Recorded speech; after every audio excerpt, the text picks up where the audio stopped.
नमस्कार, आदाब, सत श्री अकाल। मैं इरशाद अहमद और आप देख रहे हैं आईना सच का न्यूज़ चैनल। आज हमारे जो मेहमान हैं वो पूर्व विधायक हरपाल सिंह हैं और वो गजरौला नगर पालिका में पूर्व में जो चेयरमैन भी रहे। और उनके अगर पॉलिटिक्स की बात की जाए तो उन्होंने पॉलिटिक्स बहुत अच्छी सच्ची पॉलिटिक्स वो करते हैं। सवाल ये है कि जो जवाब भी होगा, सवाल भी होगा, लेकिन आज जो बढ़ती महंगाई है उस पर क्या असर जनता पर पड़ रहा है और क्या असर जो है देखने को मिल रहा है, वो आम जनता की राय भी हम लोग इसमें बताएंगे आपको। लेकिन सबसे पहले एक वरिष्ठ जो पद पर हरपाल सिंह रहे और काफ़ी समय से जो पॉलिटिक्स इन्होंने की, तो उसमें सबसे पहले सवाल ये है, क्या हरपाल जी, आईना सच का न्यूज़ चैनल में आपका बहुत बहुत स्वागत है। और मैं चाहूँगा क्या आप जो है जो वर्तमान स्थिति है जिसने जो महंगाई ने जो कमर तोड़ दी है, तो वो क्या वाकई में इसका जिम्मेदार कौन है? आज पूरा देश महंगाई की मार से त्राही कर रहा है। गरीब जनता और जो मध्यम वर्ग है पूरी तरह से परेशान है। और वो सरकार की नीति है, सरकार की पॉलिसी है, जो उद्योगपतियों की सरकार है, ऐसे भारतीय जनता पार्टी की सरकार भी कह सकते हैं, कहेंगे। वो चाहती है कि देश को इतना बेरोजगार और गरीब बना दो जो खाने के अलावा कुछ सोचे ना। तो उनकी पॉलिसी का हिस्सा वो देश को गरीब और कमज़ोर बनाना चाहते हैं। ये सरकार की मोनोपोली के तहत जानबूझ के देश को गर्त में डुबोने का काम किया जा रहा, जिससे महंगाई बढ़ती जा रही है। अभी अगर वर्तमान में पीछे आपको आपके जो कैरियर था उसमें मैं आपको पीछे ले जाना चाहता हूँ। आपने भारतीय जनता पार्टी में काफ़ी समय वर्क किया, फिर आपने राष्ट्रीय लोकदल में भी आप रहे और उसके बाद आज आप बीएसपी में कार्य कर रहे हैं। आपको ये पहले पता लग गया था, आपने इसीलिए पार्टी को जो टेक ओवर करके ये पार्टी दूसरी पार्टी, अब तीनों पार्टियों में क्या डिफरेंस आपको लगता है? पहली भारतीय जनता पार्टी, अब की भारतीय जनता पार्टी में जमीन आसमान का अंतर है। पहले देशभक्त लोग हुआ करते थे, वाजपेयी जी देश के प्रति चिंता करते थे।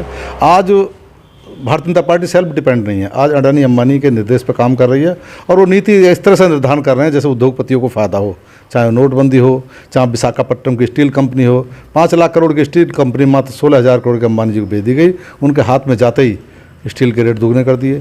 कोयले की खदानें बेच दी गई, कोयला 2.5 गुने रेट पे, बिजली महंगी होगी। तो आज की भारतीय जनता पार्टी उस समय की भारतीय जनता पार्टी, जब मुझे लगा कि इनका केवल उद्देश्य कुछ और है, तो मैंने जानबूझ के भारतीय जनता पार्टी को सोच समझ के छोड़ा। अभी आप बसपा में कार्य कर रहे हैं, बसपा में काफ़ी अच्छे तरीके से आप कार्य कर रहे हैं। बसपा में अगर बसपा पार्टी की तरफ से ऐसी कोई सूचनाएं आती हैं तो क्या आप बसपा को भी छोड़ देंगे? बसपा ऐसा नहीं करने वाले है। बसपा का मिशन दूसरा, बस गरीब, पिछड़े और कमज़ोर वर्गों के लिए काम करने, सर्व समाज के लिए काम करने वाली पार्टी है। उनका मिशन दूसरा है, वो किसी दूसरी जगह संचालित हो रहे हैं। और बसपा स्वयं के द्वारा संचालित डॉक्टर अम्बेडकर, माननीय काशीराम जी को प्रेरणा से उसके रूप में काम कर रहे हैं। वो देश के लिए चिंतन मनन के लिए काम कर रहे हैं। और सब लोग जानते हैं, पूरा उत्तर प्रदेश जान रहा है कि बसपा ही भारतीय जनता पार्टी को हटा सकती है। जो देश विरोधी काम भारतीय जनता पार्टी कर रही है, देश को गर्द में डुबोने का काम कर रही है, महंगाई बढ़ा रही है, देश के संसाधन सारे बेचे जा रहे हैं करके, कोई व्यक्ति कोई चीज़ छोड़ी नहीं। 155 सरकारी सभी कंपनियां बेच दी गई हैं, स्टेट बैंक में भी भागीदारी कर दी गई है, रेलवे, बंदरगाह, कोई चीज़ नहीं छोड़ी जा रही।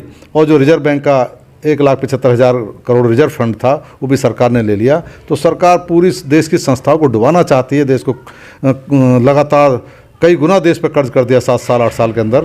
तो सोची समझी योजना के तहत जो देश को डुबाने का काम कर रही है, मैं नहीं समझता कि बहन जी इस बारे में सोचेंगी। बहन जी तो कमज़ोर, पिछड़े, गरीबों के हित के लिए काम कर रहे हैं। हरपाल जी, सवाल ये है, क्या जो अभी पीछे जो 2022 का जो बीते चुनाव गया है, विधानसभा का चुनाव गया है, उसमें भारतीय जनता पार्टी ने अपने पूर्ण बहुमत से सरकार बनाई, समाजवादी ने का प्रदर्शन रहा, लेकिन बसपा का प्रदर्शन कहाँ चला गया? पहले बसपा को कितनी सीटें मिलती थीं, इस बार बसपा ऐसे मानो क्लीन बोल्ड हो गई है। भारतीय जनता पार्टी चाहती है कि मुस्लिम वोट समाजवादी को जाता रहे, और जब तक मुस्लिम वोट समाजवादी को जाता रहेगा भारतीय जनता पार्टी की सरकार बनती रहेगी। क्योंकि बसपा के पास अपना वोट बैंक है।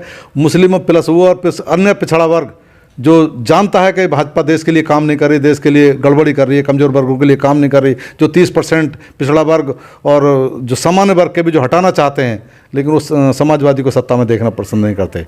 तो उन्हें जब चैनलों ने, जो भाजपा के अपने चैनल ने जब सपा को टक्कर में दिखाया, तो कुछ लोग गुमराह हो गए, ज़्यादा तो लोग गुमराह होकर, और उन्होंने गुमराह होकर के समाजवादी को वोटिंग कर दी।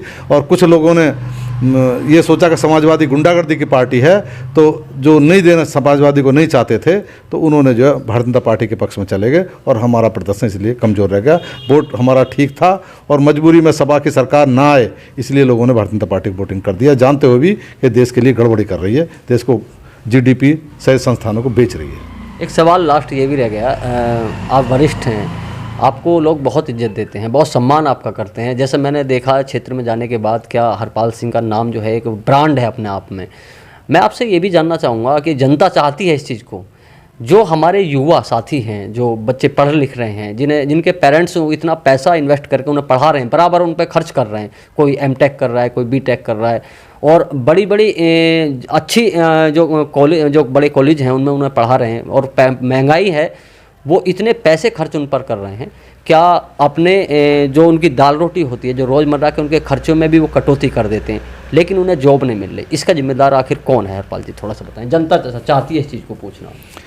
जनता में दूरदर्शिता की कमी है, जनता स्वयं भी जिम्मेदार है। जब पता लग गया कि देश के संसाधनों को शहरी भारतीय जनता पार्टी की सरकार जो उद्योगपतियों के नेतृत्व में काम कर रही है, ये रोजगार नहीं देना चाहती, केवल जीविका का साधन चलने को विकास मानती है, तो जब जनता जानते हुए भी कदम नहीं उठा रही सरकार को बदलने के लिए, तो मैं चाहूँगा कि जनता भी कहीं ना कहीं जिम्मेदार है। अब युवाओं को चाहिए कि इस सरकार को बदलें।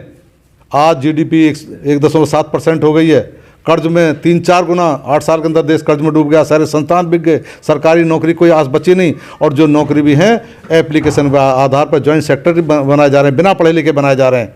कम पढ़े लिखे लोग जो कोई परीक्षा पास नहीं कर सकते, लोग 500 जॉइंट सेक्टर बना दिए गए हैं।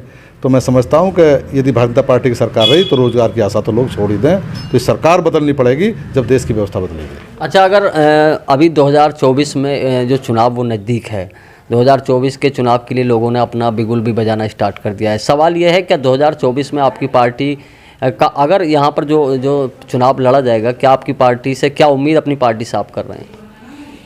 हम लगातार लोगों के बीच में जा रहे हैं, जनता अब समझ चुकी है। आज जो इन्होंने बेईमानी की वो भी नहीं कर पाएंगे। पिछले गत विधानसभा चुनावों में लगभग 190 सीटों के आसपास ही भारतीय जनता पार्टी केवल जीती थी। 62 सीटों पर रिकाउंटिंग हुआ, जिसमें 61 पे सरकार की मर्जी से रिकाउंट हो, सरकार के लोग हार रहे थे तो हारों को रिकाउंटिंग करके दोबारा जिता लिया, पूरे सबको पता है। तो आज उनकी स्थिति काफ़ी ख़राब है। जनता समझ चुकी है कि जो अर्थव्यवस्था इन्होंने धोखे में हिंदू मुस्लिम के झगड़े के चक्कर में वोट दे दिया, ये छलावा हो गया, और जनता को बिल्कुल बहुत जल्दी दिमाग में आ गई। आज ये स्थिति है, जनता इनको बदलने को तैयार बैठी है, और मैं समझता हूँ कि कई सारे राज्यों में इनकी इतनी घटत के साथ सीटें आएंगी कि 200 सीटों पर पहुँच जाएंगे। और बहन जी, कम से कम 50 सीटें आज हमारा मुस्लिम समाज जो थोड़ा गुमराह हो गया था, जैसे इनके धोखे में छलावे में आ गया कि सपा के साथ चला जाए, आज उनको पता लग गया कि सपा के साथ जाने से संख्या बल नहीं बढ़ रहा है, और जो यादव वोट है वो आधा बीजेपी माइंडेड हो गया। ये इनके इन प्रकार उन्होंने अपने चंगुल में फंसा लिया। तो जो पिछड़ा, दलित और जो सामान्य वर्ग का जो इस देश हित में है, वो बसपा के साथ खड़ा है। तो मुस्लिम वर्ग काफ़ी समझदार वर्ग है, वो समझ चुका है कि भारतीय जनता पार्टी की देश विरोधी सरकार को हटाना है, तो बसपा के साथ जाना पड़ेगा। उन्होंने मन बना लिया अल्पसंख्यक समुदाय ने, पूरे ने। और मुझे कतई शक नहीं कि यहाँ 50 से कम सीटें बहुजन समाज पार्टी की आएंगी, और बहुजन समाज पार्टी की 50 सीटें आते ही इस सरकार की, भारतीय जनता पार्टी की 200 से कम का आंकड़ा जाएगा, और निश्चित रूप में सरकार बदलेगी। देश के युवाओं का भविष्य जब भी सुरक्षित होगा। आपने सुना, देश के भविष्य के लिए हरपाल सिंह को भी काफ़ी चिंता मुझे दिखाई दी। तो अगर आपको हमारा वीडियो ये पसंद आए तो कमेंट बॉक्स में ज़रूर अपनी राय दें। आपने जो हमारी बात सुनी आपको अच्छी लगे तो ज़रूर कमेंट बॉक्स में एक बार अपनी राय ज़रूर दें। नमस्कार।